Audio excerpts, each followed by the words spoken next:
Habitualmente leemos todo el pasaje antes de predicarlo de una manera intencional para que se entienda desde el comienzo que todo lo que vamos a decir no es algo que inventamos, sino lo que está en la Biblia. Pero este pasaje es largo y mis notas son más largas. Porque no es fácil predicar 16 versículos en un sermón, exponerlos, y no quiero abusar del tiempo. Entonces no vamos a leer todo el pasaje, ya lo leímos recién. Raro el pasaje. No sé, para nosotros hay cosas que son raras. Para los oyentes originales de esto, o los lectores originales, esto fue súper claro, digamos. Ellos sabían a qué se refería.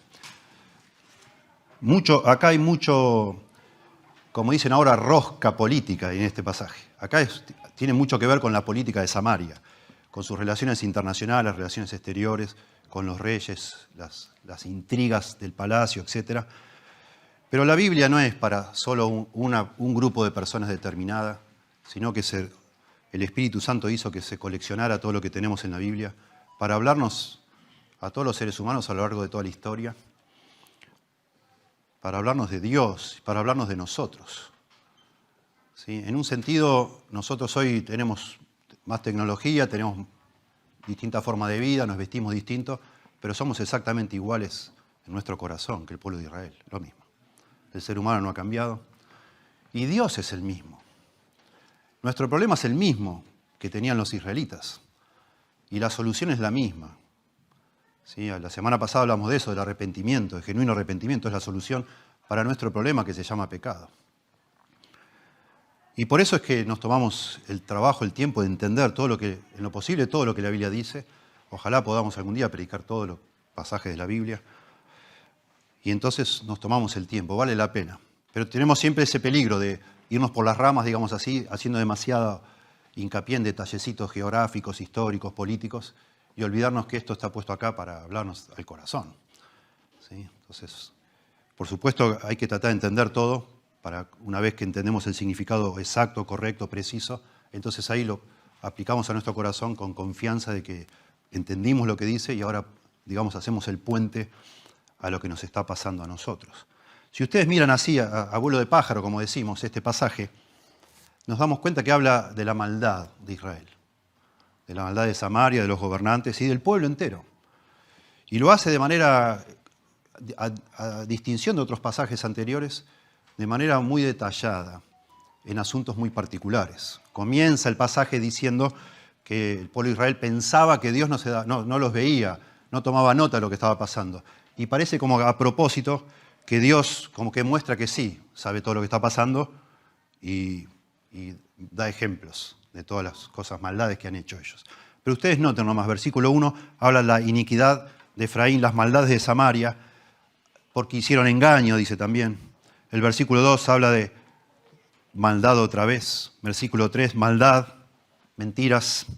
Versículo 4, adúlteros, son adúlteros. ¿Sí? Versículo 5 habla de los escarnecedores. Versículo 7 termina diciendo, no hay entre ellos quien a mí clame. Fuerte. Versículo 10 habla de la soberbia de Israel y dice la segunda parte del versículo 10, y no se volvieron a Jehová su Dios, ni lo buscaron con todo esto. Versículo 11, sin entendimiento, habla de Efraín. Versículo 13, ay de ellos porque se apartaron de mí. Dios dice eso. Y al final del verso 13 dice, porque contra mí se rebelaron, yo los redimí y ellos hablaron mentiras contra mí. Verso 14, leemos entero, y no clamaron a mí en su corazón, cuando gritaban sobre sus camas. Pero para el trigo y el mosto se congregaron, se rebelaron contra mí. Y aunque yo los enseñé y fortalecí sus brazos, contra mí pensaron mal. Volvieron, pero no al Altísimo. Bueno, con eso es suficiente para leer. Yo me propongo predicar todo este pasaje. Este pasaje claramente, pensando en nosotros y en cualquier ser humano a lo largo de la historia, lo que dice es que nuestro principal problema se llama pecado. Y es urgente que lo sepamos, lo tenemos que saber. Si no, nunca vamos a hacer nada en cuanto a Él. Nunca vamos a buscar a Dios de corazón para que nos limpie, nos salve, nos sane ese pecado. Es urgente que lo sepamos. Sorprendentemente, en los púlpitos de hoy, y uno puede ver los púlpitos de hoy, buscás en internet, y hice yo ese ejercicio esta semana, de iglesias muy numerosas, tanto en Argentina como en otros lugares. Parece que es directamente proporcional el tamaño de la iglesia y la audiencia a lo menos que se puede hablar del pecado. Cuanto menos hablas del pecado, más grande parece la audiencia. Es sorprendente. Parece que el ser humano, en nuestras culturas, occidental por lo menos, ha determinado que nuestro problema no es el pecado. Nuestro problema es un problema de autoestima, es un problema de saber relacionarnos con los demás, todo tipo de cosas, pero no el pecado.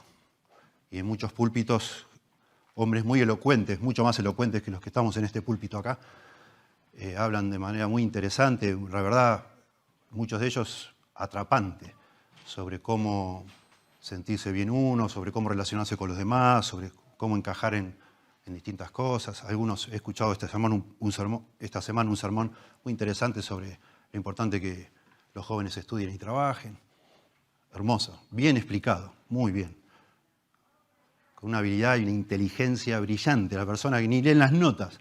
Están una hora hablando y uno se queda, wow, qué hermoso esto. Pero cero pecado, cero pecado. Sorprende y mucho. Ni se habla de eso.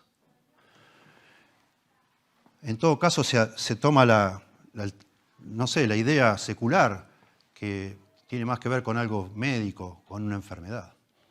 ¿Sí? Las adicciones parece más que tienen que ver con las enfermedades, más que con el pecado en el corazón del hombre.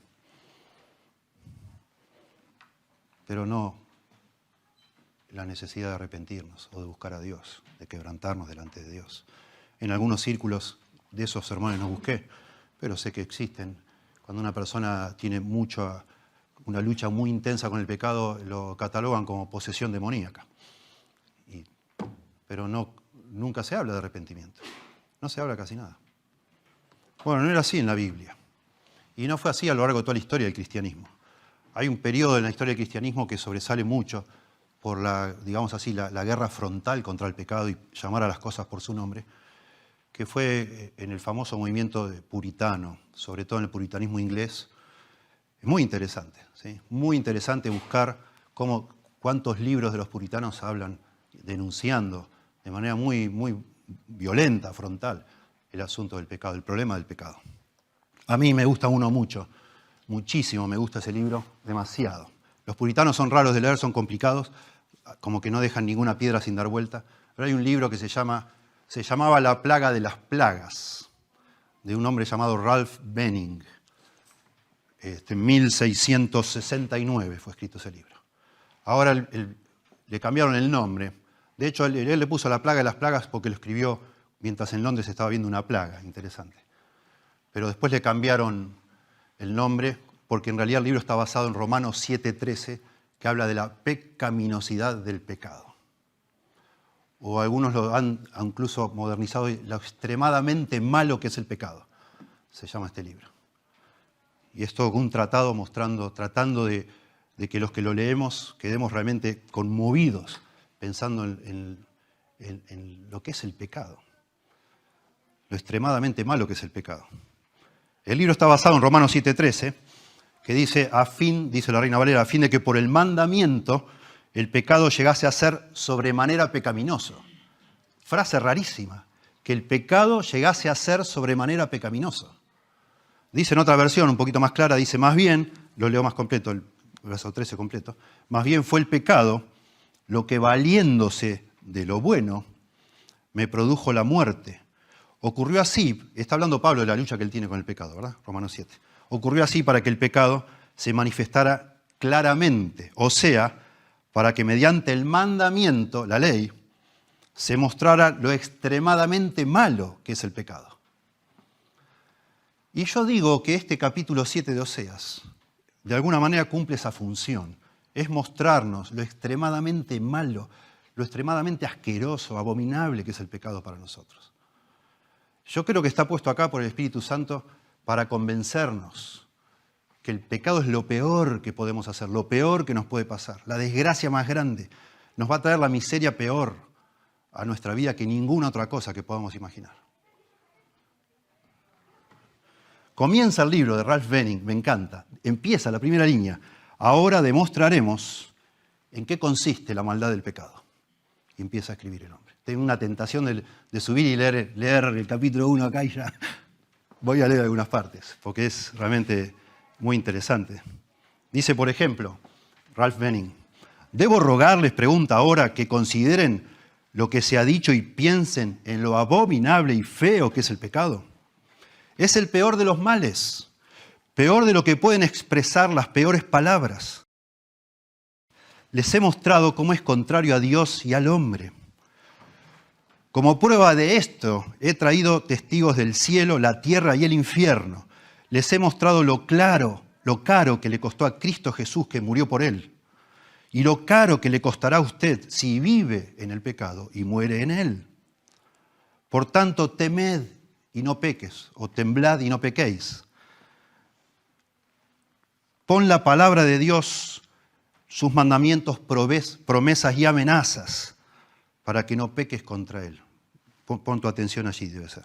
Ten cuidado de pecar, porque al mismo tiempo pecas contra Dios y contra ti mismo. Y bueno, a modo de los puritanos, el libro tiene, 60 puntos. Cada capítulo tiene innumerables puntos para considerar. A modo de los puritanos, he hecho para mi sermón 14 puntos. Por lo general hago 3, 2, 3, 4, y entonces lo voy a leer los 14 puntos al principio y desarrollamos, ¿sí? Porque si no es imposible recordar. En primer lugar, lo que queremos ver es lo extremadamente que es el pecado, ¿verdad? Que es nuestro gran mal, nuestro gran problema es el pecado. El pecado traiciona al que lo puede sanar. Versículo 1, la primera parte. Como si fuera una enfermedad autoinmune, que te traiciona y te está comiendo a vos. Tu mismo sistema para protegerte te está lastimando. Bueno, el pecado traiciona al que lo puede sanar. Así empieza diciendo. En segundo lugar, el pecado remueve todo respeto hacia la ley. La 1b, versículo 1b. El pecado produce una ceguera necia y audaz, versículo 2 del capítulo 7. El pecado enciende nuestras pasiones más bajas, versículos 3 al 5. En quinto lugar, el pecado entontece aún a los que deben gobernar con claridad, versículo 6. El pecado destruye todo orden y autoridad, versículo 7. El pecado nos adultera, en el sentido de que nos contamina y nos hace negligentes, versículo 8. El pecado debilita, descompone y anestesia, versículo 9. El pecado se revela abiertamente contra Dios, versículo 10. Ahí les voy a leer algo de este hombre, Benning. El pecado busca ayuda en todas partes, menos en Dios, versículos 11 y 12. El pecado distorsiona, miente y calumnia contra Dios, versículo 13. El pecado reemplaza a Dios con cualquier disparate, versículo 14. El pecado incita malos pensamientos contra Dios, versículo 15. Y finalmente, el pecado nos hace inútiles y peligrosos, versículo 16. Empecemos. Versículo 1 dice, mientras curaba yo a Israel, Dios dice, mientras curaba yo a Israel, se descubrió la iniquidad de Efraín y las maldades de Samaria, porque hicieron engaño, y entra el ladrón, y el salteador despoja por fuera. En la Biblia de las Américas dice, cuando yo quería curar a Israel, se descubrió la iniquidad de Efraín, que es lo mismo que Israel, ya dijimos, y las maldades de Samaria, que es la capital de Israel. Y uno dice, pero ¿cómo? ¿Cuándo lo estaba Dios curando? Si les está dando y dando y dando. Bueno, ya hemos hablado de eso hace 2 semanas, cuando dijimos que lo mejor que nos puede pasar en tiempos de apostasía es que Dios nos aflija, nos aflija, nos aflija. Lo que está diciendo acá es cuando yo llevé a Israel al punto de arrepentimiento, castigándolos por todos lados, humillándolos, hiriéndolos, angustiándolos, no se arrepintieron, sino que se descubrió en ese mismo momento, donde yo estaba tratando de atraerlos a mí mismo por medio de todas estas dificultades, se descubrió la iniquidad de Efraín y las maldades de Samaria. Noten lo que dice Oseas 2:14, yo les leo. Pero he aquí que yo la atraeré. Está hablando de Israel como una mujer adúltera. Yo la atraeré y la llevaré al desierto y hablaré a su corazón. La voy a reconquistar. Bueno, cuando Dios estaba, dice este pasaje, cuando Dios estaba en el proceso de hacer eso, se descubrió, y usa la misma palabra, descubrir, cuando al principio dice que se descubrió su desnudez. Como que de golpe se vio la verdad, ¿no? En este caso de Efraín y de Samaria, de Israel.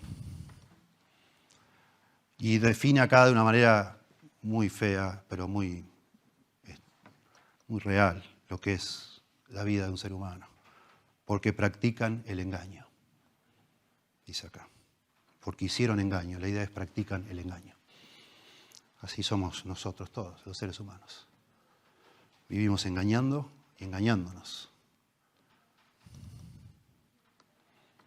Entonces decimos en esta primera parte, el pecado traiciona al que lo puede sanar. Mientras yo los curaba, ellos, viva la pepa, como decimos nosotros, seguían en toda su maldad. No les importó, no les interesó.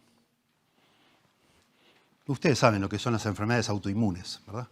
Que todo el sistema de nuestro cuerpo que es para protegernos es como que se revela y no solo no nos protege, sino que nos daña, nos ataca. Y no solo el cáncer, hay muchas otras enfermedades.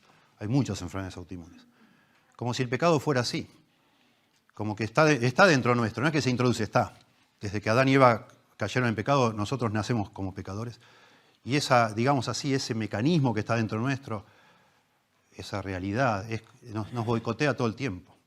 Todo el tiempo nos está boicoteando y es como si lo pudiéramos personificar. Y la Biblia personifica el pecado muchas veces. El pecado me engañó, el pecado hizo tal cosa, tal. El pecado es como si nos engañara y nos seduce para no ir a Dios. No vayas a Dios, no vayas a Dios. No, pero Él te puede sanar. No te va a sanar nada. Dios no. El pecado traiciona al que lo puede sanar. Y entonces, noten cómo ilustra esta maldad. Dice, y entra el ladrón y el salteador despoja por fuera. Acá está describiendo un problema social, cívico, en la nación de Israel, del norte. Mientras el ladrón, en otra versión dice, mientras el ladrón se mete en las casas, una banda de salteadores roba en las calles. Lo que enfatiza esto es la naturaleza flagrante de las violaciones de la ley.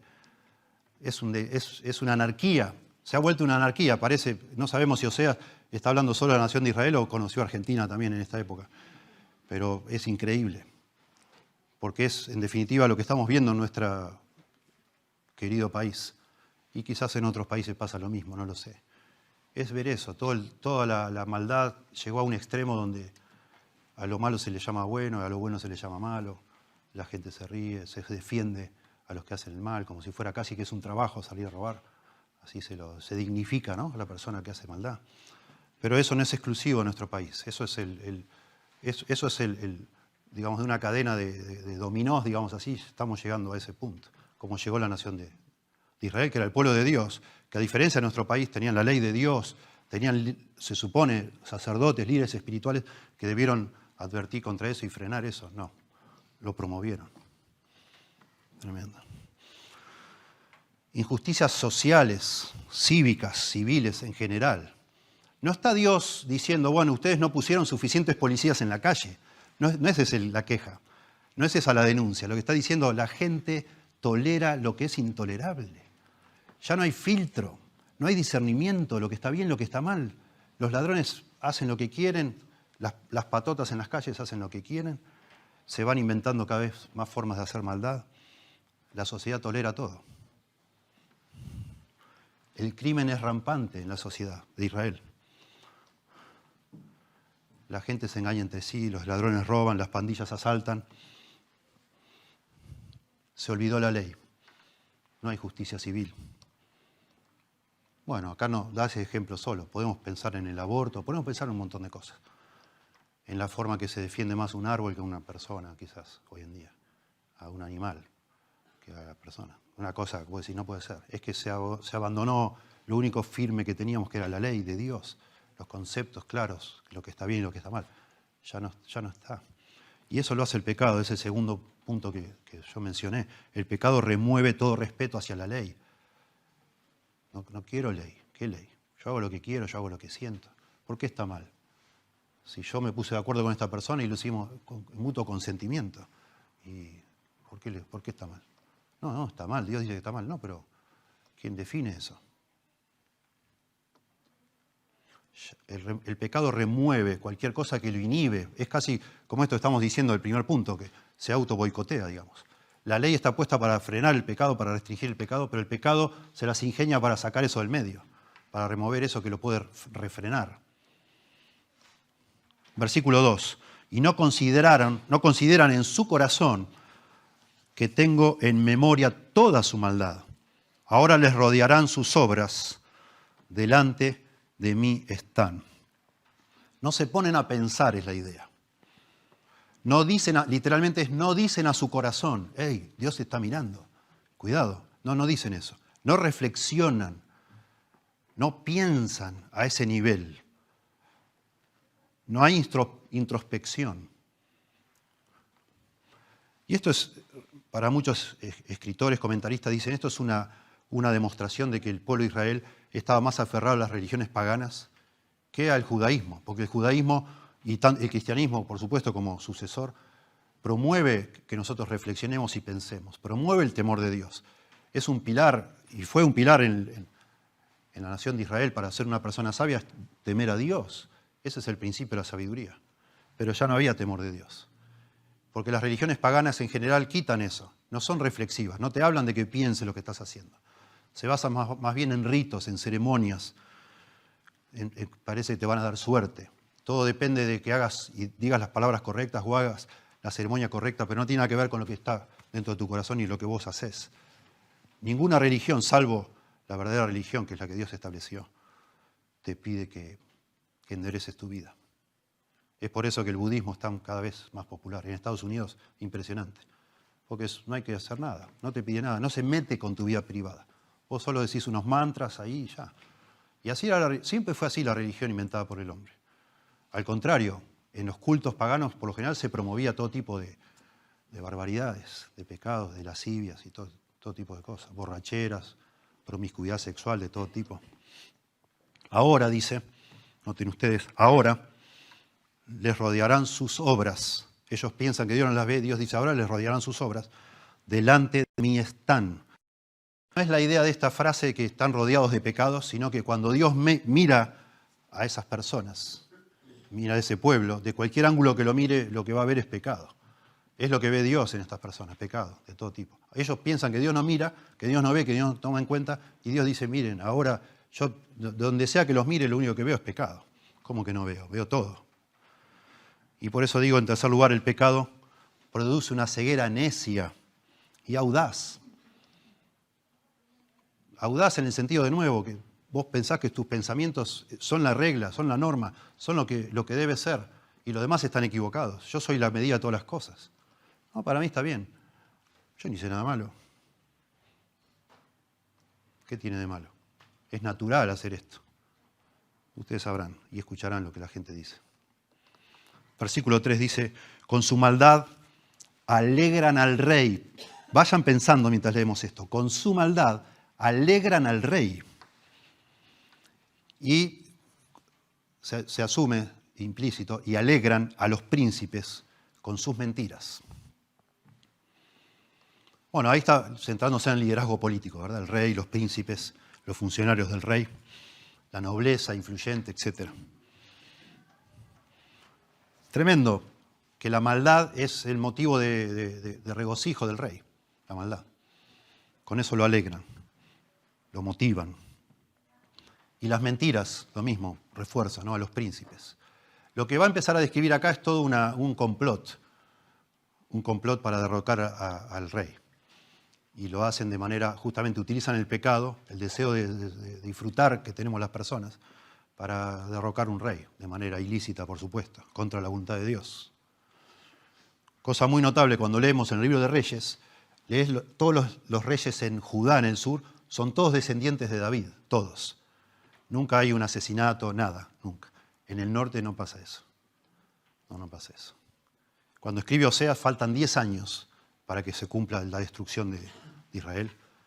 Y los últimos 30 años, o sea, esos 10, desde que habla Oseas hasta que por fin los asirios destruyen Samaria y tú Israel, los últimos 30 años, de los 6 reyes que hay, 4 mueren asesinados. Solo uno muere en su cama. Complots. O sea, no hay una dinastía. Desde Jeroboam II, que yo mencionaba, que es cuando empieza a predicar Oseas, hasta que Israel es llevado cautivo, son asesinados 4 reyes. Y son cambiados 6 en total, ¿no? Y eso es lo que va a describir acá. Y empiezan, parece una fiesta, ¿no? O gente que está tramando, que son intrigas palaciegas, ¿no? Y con maldad lo alegran al rey, con mentiras alegran a los príncipes. Y nos preguntamos quiénes son estas personas que vienen y tratan de alegrar al rey y a los príncipes. Y nos va a explicar un poquito más adelante. Dice verso 4, todos ellos son adúlteros. Y enseguida pensamos en el adulterio espiritual, que venía hablando Oseas, pero también ha hablado ya del adulterio verdadero, físico, digamos. Y estamos acá leyendo y no sabemos bien cuál de los dos habla, quizás de los dos. Porque noten cómo empieza acá con la primera figura literaria, ¿no? Dice, todos ellos son adúlteros, son como horno encendido por el panadero, sería la palabra hornero.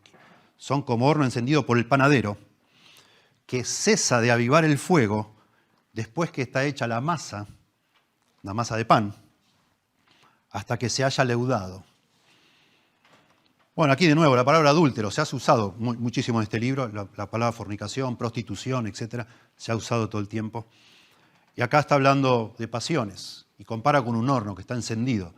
Es una figura común en la Biblia, que las pasiones se encienden, ¿sí? Y así lo percibimos también, ¿no? Como que nos consumen por dentro, usamos ese lenguaje, ¿no? Y dice que este horno se ha calentado tanto que el panadero ni siquiera necesita cuidar, ni atizar el fuego, ni moverla, nada. Lo deja ahí, pues está tan prendido fuego que no se va a apagar, de ninguna manera se va a apagar. Él hace la masa, el panadero, lo deja y ni se acuerda del horno, no importa, porque no se va a apagar nunca, porque ya se encendió. Las pasiones carnales están encendidas. De eso habla, de las pasiones del rey, de los príncipes y de los que están tratando de complotar contra ellos.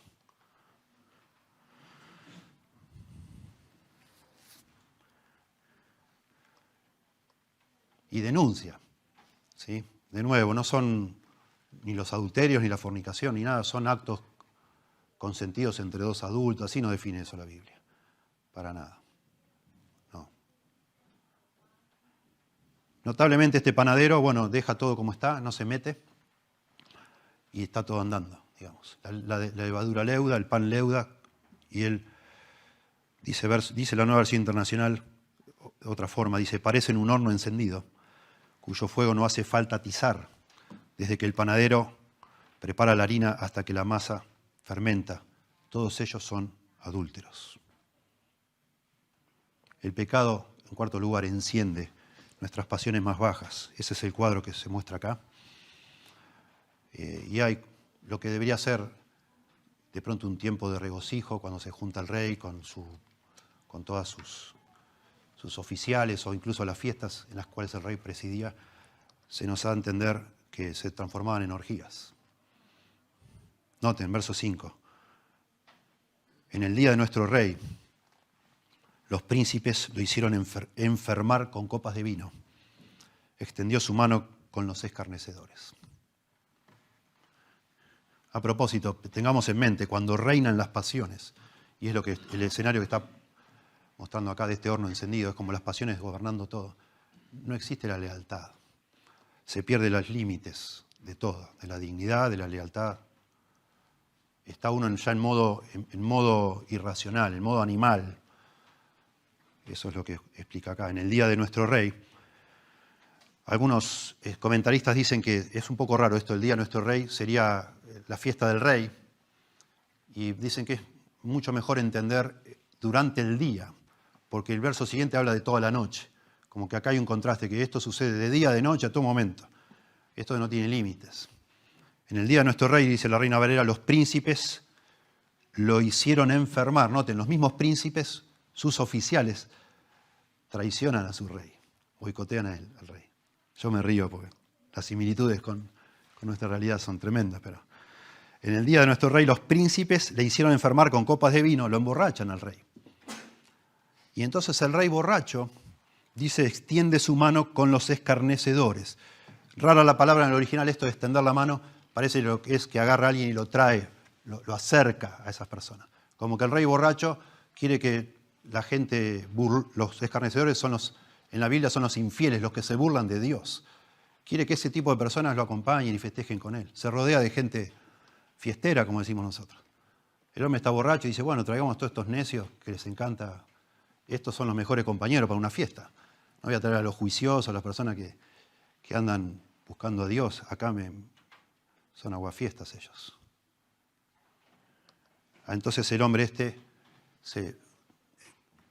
por el efecto del vino se vuelve amistoso, ¿no? A nivel ansiosamente amistoso. Él sale a buscar a esta gente que no debería estar en el entorno de un rey, sale a buscar gente de mala calaña para festejar con ellos, burladores, infieles, gente que no debería estar cerca del liderazgo de nadie, ni de una nación, ni de ninguna institución, los infieles. Su conciencia está afectada, no ve las distinciones de lo que le conviene y lo que no, su responsabilidad, el rol que representa, nada. El alcohol ya lo ha cegado y probablemente el adulterio, el sexo y el vino, típica combinación, ¿no? Que lleva cosas malas. En versículo 6, aplicaron su corazón. Noten que habla en plural. Y por lo que viene en el contexto anterior, son los escarnecedores, estos burladores. Aplicaron su corazón semejante a un horno, a sus artificios. Toda la noche duerme el panadero o su panadero. A la mañana está encendido el horno como llama de fuego. Todos sabemos, los hornos, está hablando de un horno de pan gigante de un panadero, no para los que tenemos en nuestra casa, los que tenemos hornitos de barro, de ladrillo. No, está hablando de uno grandote. Es obvio que el panadero, y todos sabemos, los panaderos en la antigüedad también se quedaban de noche, madrugaban para que a la mañana esté el pan. Y aparte porque se apaga el horno, no es que había gas. Tenías que estar ahí tirando leña y atizándolo. A esto no, insistiendo con el anterior cuadro, ¿no? Pasa la noche y sigue esto encendido, sigue. Cuando dice aplicaron su corazón, literalmente es acercaron su corazón. El versículo anterior dice que el rey los arrastra para festejar con ellos, y ahora dice que ellos también se acercaron al rey. O sea, como que, digámoslo así, hay como un acercamiento mutuo del rey hacia ellos, de ellos hacia el rey, pero ellos tienen intenciones malvadas. Porque dice, aplicaron su corazón semejante a un horno a sus artificios. Y eso es la idea de complot, de hacer un complot contra el rey. A la traición, a emboscarlo, a traicionarlo. El rey mismo se metió en ese tema. El rey mismo se dejó de alguna manera seducir, engañar por medio de los placeres, perdió el juicio, perdió el discernimiento, y él mismo, sin saberlo, solo por el placer del pecado, fue el que murió, el que fue asesinado, por medio de la supuesta diversión que él estaba recibiendo. Literalmente a sus artificios es a su emboscada, o a sus emboscadas. Bueno, el pecado entonces, punto 5, entontece aún a los que deben gobernar con claridad, lamentablemente. No se salva a nadie, todos los seres humanos. No hay prohombres, superhéroes, no existe. Por eso cuando habla del pecado sexual, Salomón a su hijo, Salomón era un rey, y él cayó en ese pecado. Su padre era el mejor rey que tuvo Judá y cayó en el pecado también de la lujuria.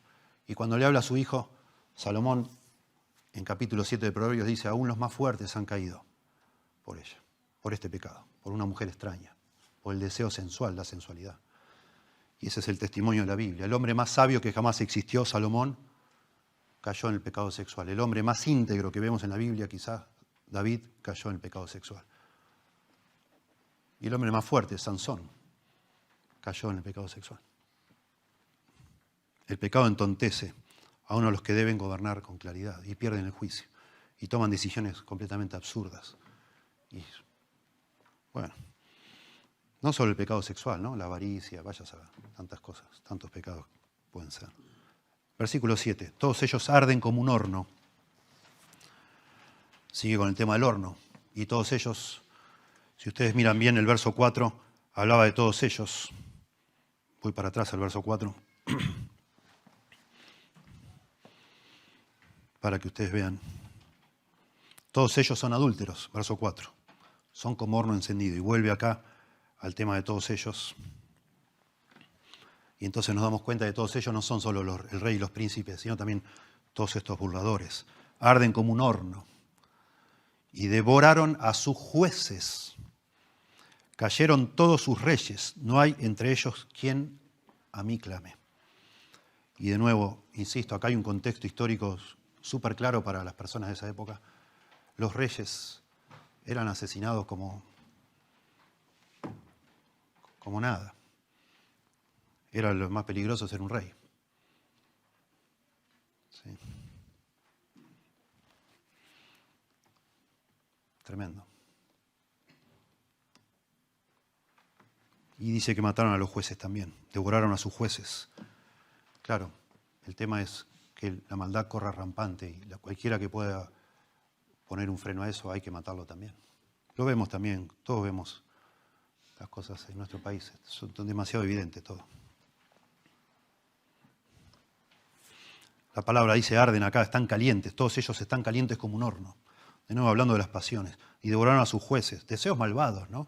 Eso es lo que habla. Cayeron todos sus reyes, no hay entre ellos quien a mí clame. Bueno, a mí me impresiona esta frase, que va a empezar a repetirse este concepto.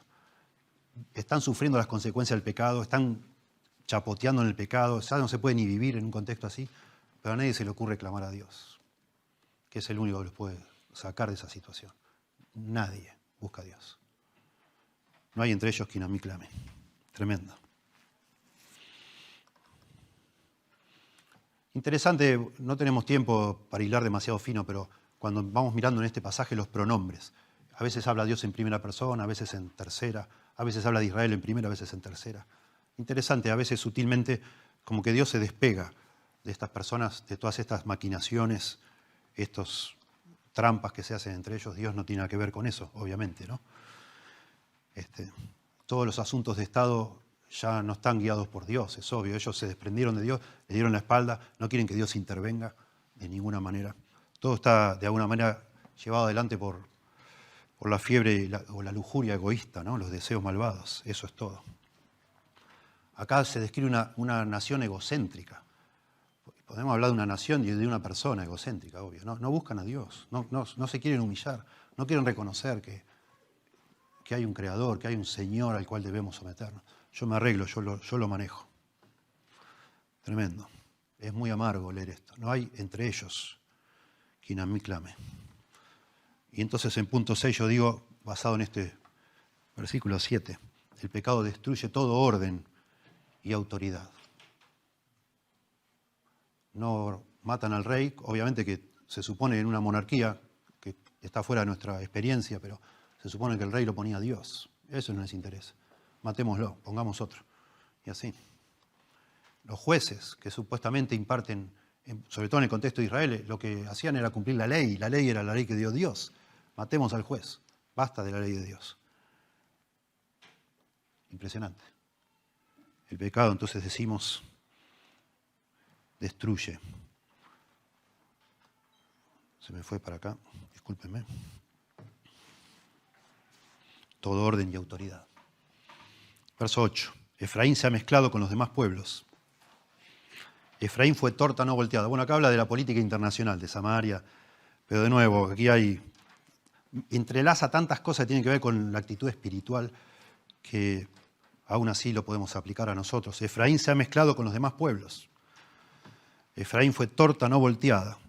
Y acá se refiere de haberse mezclado, es como ellos, ante las dificultades que Dios les iba mandando, en lugar de arrepentirse y volver a Dios, salían a buscar alianzas humanas con otras naciones para que los defiendan. El castigo de Dios venía como una invasión de otra nación, o como distintos ejércitos y problemas militares. Y Efraín nunca dijo, bueno, Dios, ayúdame, como vemos en el pasado que hicieron algunos reyes piadosos, sino que fueron a buscar alianzas con otras naciones a cambio de pagarles impuestos, de darles tributos, etcétera, ¿sí? Pero nunca buscaron a Dios. Por eso dice acá, se ha mezclado con los demás pueblos. Y por supuesto, al hacer esas alianzas, también tomaban sus religiones, sus costumbres. Sí, esa era la idea. Y se mezcla. A nivel religioso, a nivel político, a nivel cultural. Eso es lo que fue. Por eso en la época de Jesús a los samaritanos los veían muy mal, porque los veían como impuros. Desde siempre se habían mezclado. Siempre estuvieron haciendo eso. Y ya no tenían, si bien estaban formados por 10 tribus de Israel, ya no habían perdido su identidad nacional completamente, cultural, religiosa, ni hablar.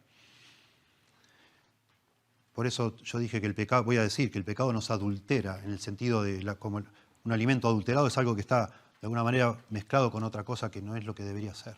No es puro.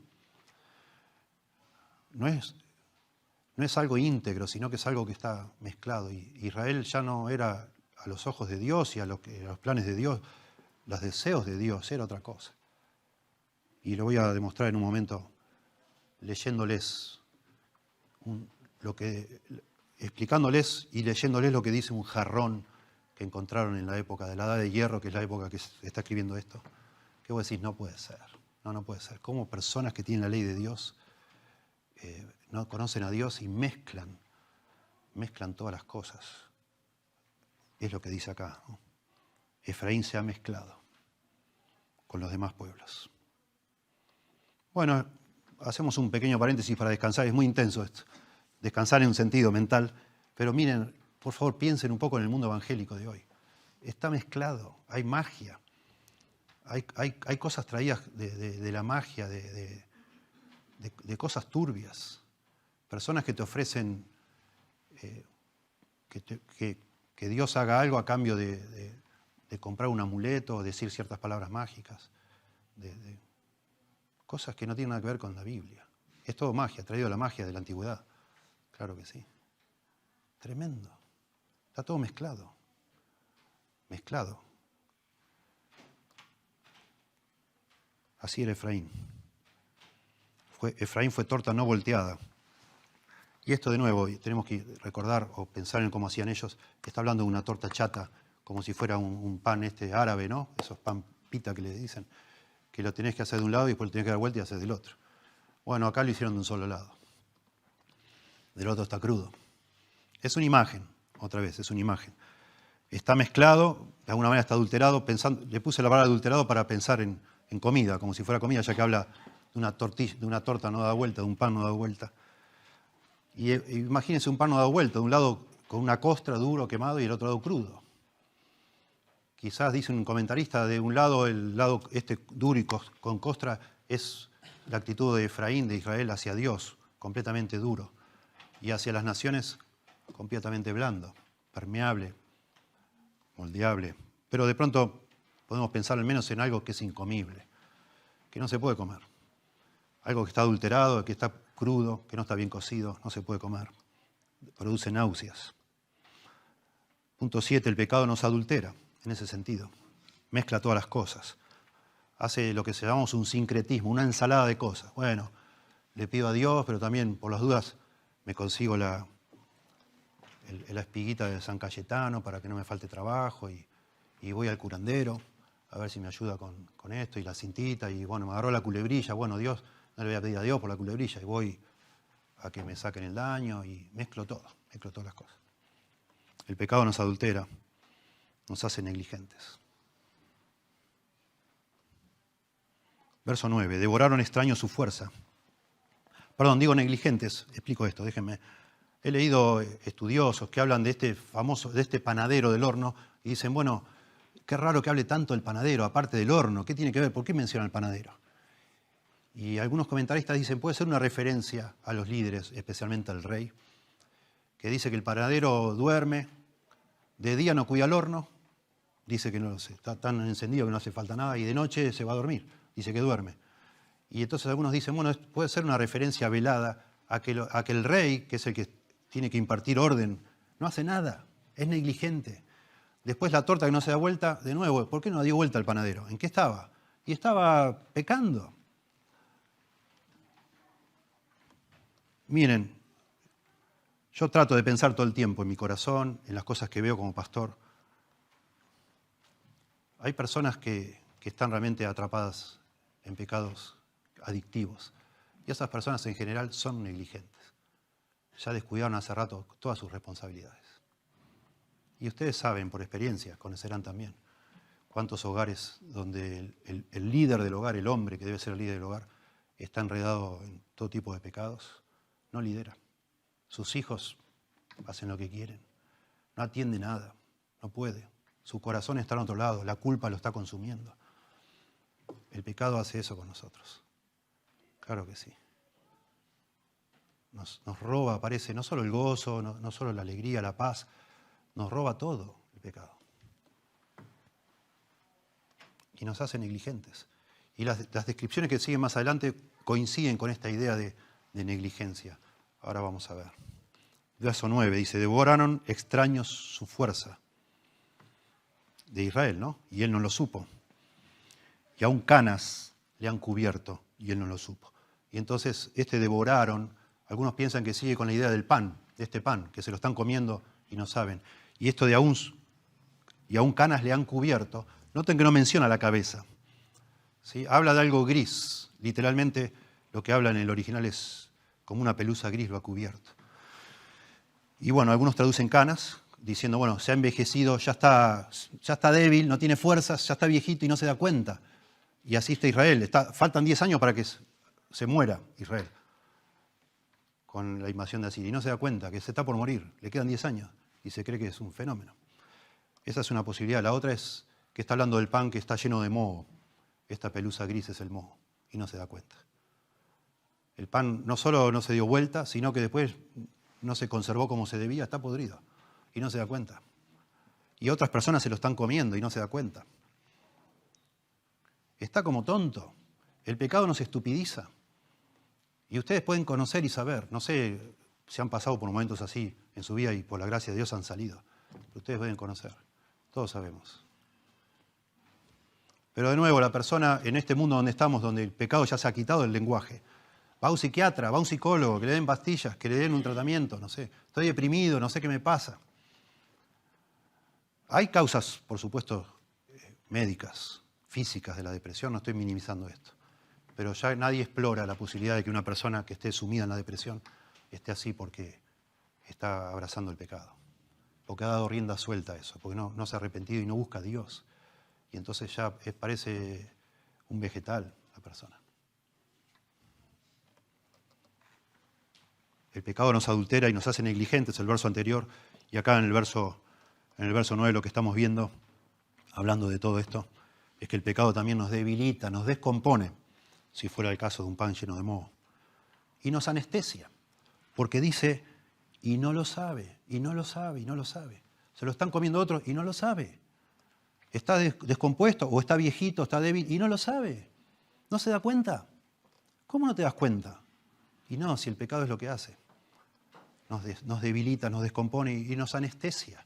Al punto que no nos damos cuenta de lo que nos está pasando y no sé qué me pasa. Yo no sé, doctor, qué me pasa, pero hace tiempo...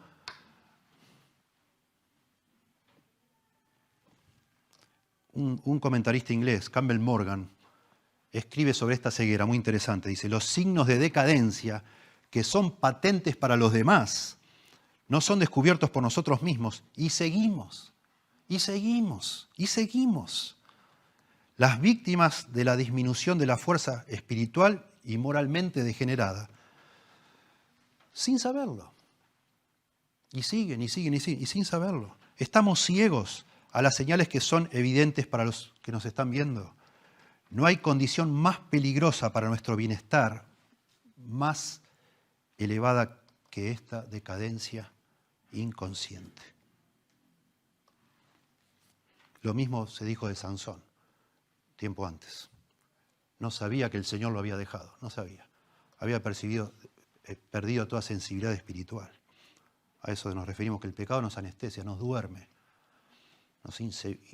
nos quita la sensibilidad y por supuesto nos llena de soberbia, porque es parte de la soberbia decir, no, yo estoy bien, yo no hago nada malo, está bien, todo el mundo, somos todos pecadores, todo el mundo hace estas cosas.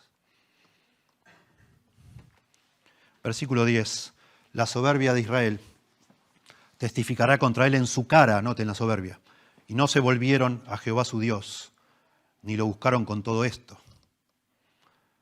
Sí, capítulo 5, verso 5 había dicho exactamente lo mismo. La arrogancia de Israel testifica contra él. Acá habla lo mismo. Habla en contra, es la idea. Más que testifica en contra. Aquí no es el contexto de un juicio como en otros pasajes ha sido, sino la misma soberbia. No le deja ver a él lo que le está pasando, a nosotros, pero otros lo ven y testifican contra nuestro. Y lamentablemente dice, con todo esto, con todas estas cosas que le pasan mal, que no funciona, que está todo arruinado, no se volvieron a Jehová su Dios, ni lo buscaron con todo esto. Y aquí quizás sea el punto más importante, no sé. El pecado es rebeldía abierta contra Dios. No lo buscan, no quieren. No lo quieren. ¿Quién necesita a Dios? Yo no necesito a Dios. ¿Por qué vamos a recurrir a Él? ¿Para qué? No lo buscaron. Y les leo de este hombre puritano, Ralph Manning, La plaga de las plagas o la pecaminosidad del pecado o lo extensamente malo que es el pecado. Dice, la maldad del pecado se muestra en que es contrario a Dios. Y en eso consiste lo malo. De hecho, es contrariedad y enemistad en sí mismo. Los hombres carnales o pecadores son llamados enemigos de Dios. Romanos 5:8. Colosenses 1:21. La mente carnal o el pecado se llama enemistad contra Dios. Romanos 8:7. De igual manera el pecado y sus actos son expresados como enemistad y actos de hostilidad contra Dios, como caminando contrariamente a Dios. Levítico 26:21. Rebelión contra Dios. Isaías 1:2. Subiendo contra Él como un enemigo, o levantándose contra Él como un enemigo. Miqueas 2:8. Esforzándose y contendiendo con Dios. Isaías 45:9. Y despreciando a Dios. Números 11:20. El pecado hace a los hombres aborrecedores de Dios, Romanos 1:30. Resistidores de Dios, Hechos 7:51. Luchadores contra Dios, Hechos 5:39 y 23:9. Incluso blasfemos de Dios. Y para resumirlo todo, dice que no hay ningún Dios, el pecado, Salmos 14:1. Es como alguno de los antiguos lo llamó, deicidium, dei de Dios, o sea, asesino de Dios. El pecado es un asesino de Dios, un homicida de Dios, dice Benning. A pesar de todas estas cosas, continúa él, no son hechas, a pesar de que todas estas cosas no son hechas por cada hombre pecador, ellas no solamente están en la naturaleza de cada pecado y del pecado en sí, sino que están todas ellas en el corazón de todos los pecadores, en su semilla y raíz. Y cita Mateo 15:19. Así que los pecados que son hechos por cualquier hombre, serían hechos por cada hombre, si Dios por su poder no refrenara a algunos hombres de hacerlos y reprimiría a otros a la obediencia por su amor y poder. Y da textos. Esta es entonces la naturaleza desesperadamente mala del pecado, que no solo es crimen, bueno, acá lo ponen en latín, crimen laesae majestatis, o sea, alta traición contra la majestad de Dios, sino que además se resiste a confesar su crimen. Es obstinado y no quiere que Dios reine por encima de él. No solo no es ningún súbdito el pecado, sino que no se someterá ni se reconciliará con Dios. Semejante es su enemistad. Y eso es lo que dice acá. Y continúa con lo mismo. Van a ver a medida que avancemos hasta el final que repite y repite lo mismo. Es rebeldía contra Dios. No quiero buscar a Dios. No voy a buscar a Dios. Prefiero morirme a buscar a Dios. Versículo 11. Efraín, otra analogía, fue como paloma incauta, sin entendimiento. Llamarán a Egipto, acudirán a Asiria. Bueno, acá lo compara con una paloma mensajera. La paloma es un animal tonto, según se menciona en la Biblia, no es un súper sabio, no lo es. Y acá dice que esta paloma mensajera, ustedes conocen de palomas mensajeras, siempre van a la casa. La paloma mensajera la llevas lejos, así hacen las carreras de paloma mensajera, la llevan lejos, la sueltan y cada paloma vuelve a su palomar, siempre. Bueno, esta paloma es una tonta, dice acá, sin entendimiento, incauta, no piensa, no puede, no va a Dios, no va a buscar a Dios, sino a Egipto o a Siria, lo que decíamos hoy. Va a buscar cualquier cosa menos a Dios, esta paloma. Y bueno, está la lista.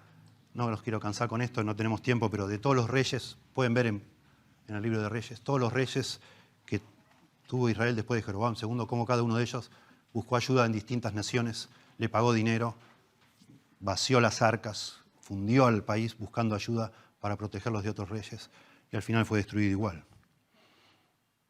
Una paloma descerebrada, digamos.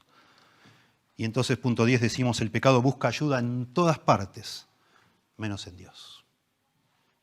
En todas partes, menos en Dios. ¿Sí? Y leemos libros de autoayuda, y vamos, alguien me recomendó que vaya a tal persona, que es muy, muy buena, es muy, muy milagroso, y voy y compro la agüita bendita, y voy al psiquiatra, y tomo la pastilla, y hago lo que... De todo, menos buscar a Dios, menos arrepentirme, cualquier cosa hago. Pero no me pida que me arrepienta, no lo voy a hacer. El pecado busca ayuda en todas partes, menos en Dios. Piensa, por favor, piensa. Yo tengo una tristeza como pastor de ver tantas personas que no son de esta iglesia, que nos buscan por las redes y a veces nos contactan y nos piden ayuda. Y tantos jóvenes que supuestamente son cristianos están en un pozo de ansiedad, casi parecen psiquiátricos, pacientes psiquiátricos parecen. Y si uno escarba un poquito, haciendo un par de preguntas, enseguida te das cuenta de lo que está pasando ahí. Pornografía. Y yo tristemente a veces lo digo, de tantas personas que he tratado de ayudar con eso, casi no he visto personas que hayan abandonado eso. Y te llaman culposos después de un tiempo y dicen, ora por mí, pastor, no me puedo arrepentir. Tengo una dureza en mi corazón, no sé qué hacer. Ya hice todo lo que me dijo. Y yo pienso, y con eso vamos a terminar hoy, pero pienso que no se ha hecho lo suficiente para buscar a Dios, Verso 12. Cuando fueren, está hablando de nuevo, sigue con el ejemplo de la paloma, ¿no? Cuando fueren, esta paloma a buscar ayuda de otro lado, tenderé sobre ellos mi red, les haré caer como aves del cielo, les castigaré conforme a lo que se ha anunciado en sus congregaciones. Aparentemente esto de lo que se ha anunciado en sus congregaciones es como que se juntan en una asamblea para dar un informe del fracaso diplomático de los emisarios que fueron a tal o cual país a buscar ayuda. Y entonces dice, los castigaré, los voy a destruir, acá dice, los atraparé como un ave en la red, los voy a condenar. Verso 13, ay de ellos, porque se apartaron de mí. Noten, destrucción vendrá sobre ellos, porque contra mí se rebelaron. Yo los redimí y ellos hablaron mentiras contra mí. Este ay de ellos es un grito de aflicción, es un lamento funerario, digamos, predictivo de lo que va a pasar. Dios ya sabe lo que va a pasar y se lamenta, ay de ellos, lo que les espera. Implica que viene una calamidad que es inevitable, eso es lo que es esta frase, ay de ellos. Habla de una perdición cierta, no va a cambiar, ay de ellos, pobrecitos, lo que les va a pasar. Porque se apartaron de mí. Y esto es la declaración más sucinta que hay de lo que es la apostasía. Se apartaron de mí, apostataron. Destrucción vendrá sobre ellos. Yo los redimí. Esto, si lo ponemos en tiempo pasado, y se puede poner en distintas formas, está hablando de la salida de Egipto en el Éxodo. Yo los redimí y ellos hablaron mentiras contra mí. Otras Biblias lo toman como algo potencial. Yo los redimiría, pero ellos hablan mentiras contra mí. La Nueva Versión Internacional dice, yo podría redimirlos, pero ellos no me hablan con la verdad. Sea lo que sea el punto acá, es personas a las cuales Dios benefició o podría beneficiar. No solo no buscan a Dios, sino que mienten contra Dios. Mienten contra Dios. ¿Cómo puedes hacer eso? ¿Cómo podemos los seres humanos hablar mal de Dios, representarlo mal, decir cosas de Dios que no son ciertas? Distorsionar, el pecado distorsiona nuestra idea de Dios y esa distorsión nosotros la tomamos como verdadera y así es el Dios muchas veces que nos hacemos nosotros, que eso ya no es Dios, es un ídolo. Y sin quererlo estamos difamando a Dios. Tremendo. El pecado distorsiona, miente y calumnia contra Dios. Les decía de una jarra de la Edad Media, de la Edad de Hierro. Una jarra, busqué en internet y la encontré enseguida. porque googleé la frase que seas bendecido por Jehová o por Yahweh y por Asera. Que seas bendecido por Yahweh y por Asera. Se los repito para que lo busquen ustedes, porque hasta me da vergüenza describir lo que hay en esa jarra. Porque hay 2 hombres desnudos y hay una mujer al lado. Y la mujer está con un arpa, los 2 hombres están desnudos. Son dibujitos tipo palotes, ¿no? Parece un niño de 10 años. Pero eso es lo que estaba dibujado en la jarra, ¿no? Y hay un becerro que supuestamente es Dios, el becerro de oro. Y está pidiendo, está deseando. Y eso fue encontrado ahí en Israel, ¿eh? Eso es lo que practicaba la gente, el pueblo de Dios en Israel. Practicaban eso. Que seas bendecido por Yahweh de Samaria, dice. Por Yahweh de Samaria y por Asera, que lo presentan ahí como si fuera la esposa de Dios. El padre, la madre y los hombres desnudos que no sabemos qué hacen ahí. Y la mujer ahí sentada. Mentiras en cuanto a Dios, distorsiones en cuanto a Dios, ideas que son abominables para Dios. Eso es lo que hace el hombre. Y lo sabemos en la historia de las religiones. Eso es el pecado. El pecado distorsiona. No quiere al verdadero Dios porque es demasiado pesado tener que dar cuentas y se inventa dioses miserables, asquerosos, como son los dioses griegos, los dioses romanos, que se cometen incesto, hacen todo tipo de barbaridades y ellos creen que así es Dios. El pecado distorsiona, miente y calumnia contra Dios. Verso 14, y no clamaron a mí, otra vez, con su corazón o de todo corazón, no clamaron a mí de todo corazón cuando gritaban sobre sus camas. Acá presumiblemente también, porque después Dios, en Jeroboam II tenían un montón de dinero, después empezó Dios a castigarlos y ya había miseria y había necesidad, había escasez. Y dice, cuando estaban en la cama gritando, quizás de hambre, no clamaron a mí.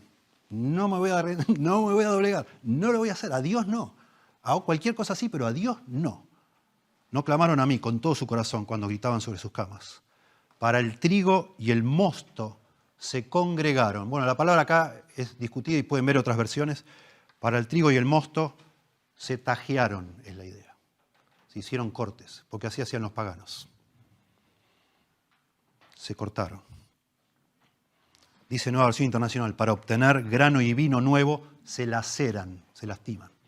Supuestamente de esa manera son ritos paganos, ritos paganos, eso es lo que son. Porque no buscaron a Dios. Y alguien le dijo, no, vas a ver, haz esto y vas a ver cómo Dios te da. Baal te va a dar. Quemá a tu hijo en el fuego, hacete unos cortes, lastimate.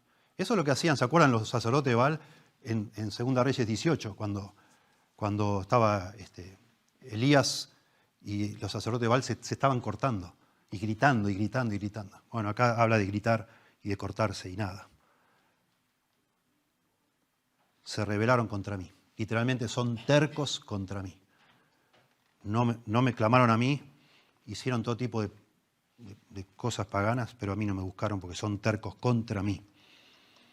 Y entonces puse punto 2, el pecado reemplaza a Dios con cualquier disparate. Con cualquier disparate. Tremendo. Verso 15. Y aunque yo les enseñé y fortalecí sus brazos, contra mí pensaron mal.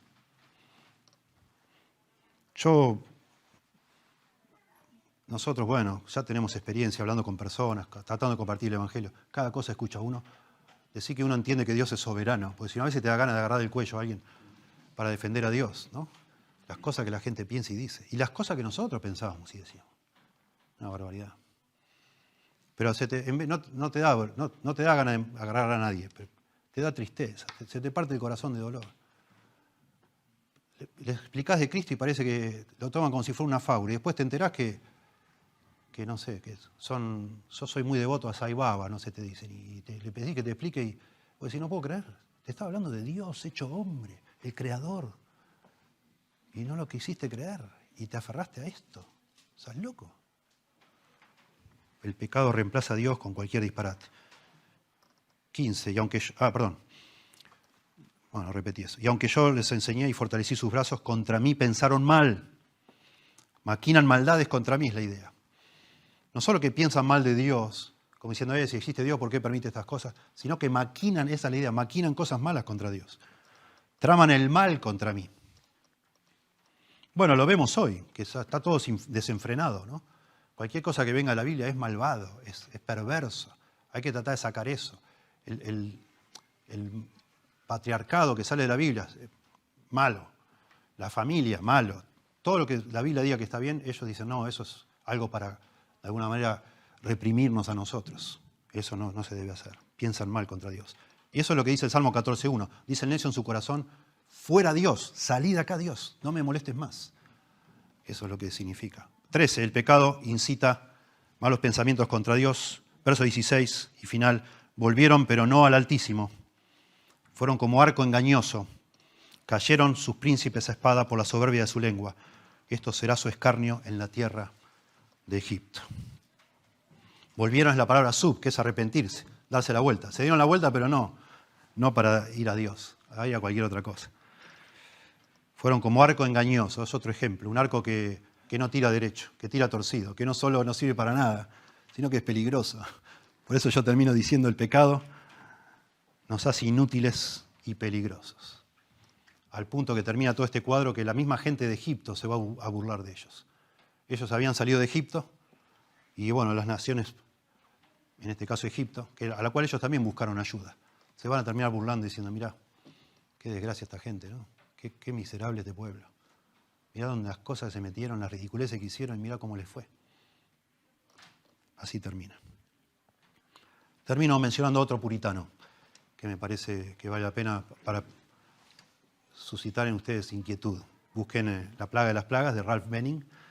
Y hay otro puritano que es el que le gusta a Jonathan, por eso le puso a su hijo Tomás, que se llama Thomas Watson, que es mucho más simple para escribir, mucho más claro, quizás el puritano más claro que hay para leer. Él escribió, también sobre el pecado, escribió un libro llamado La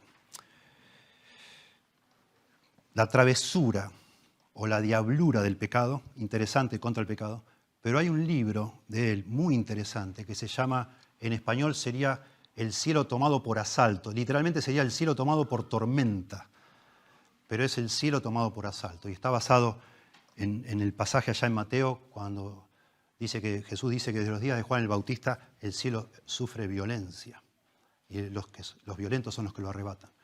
Y este señor Thomas Watson es un libro precioso. Nos enseña cómo luchar contra el pecado.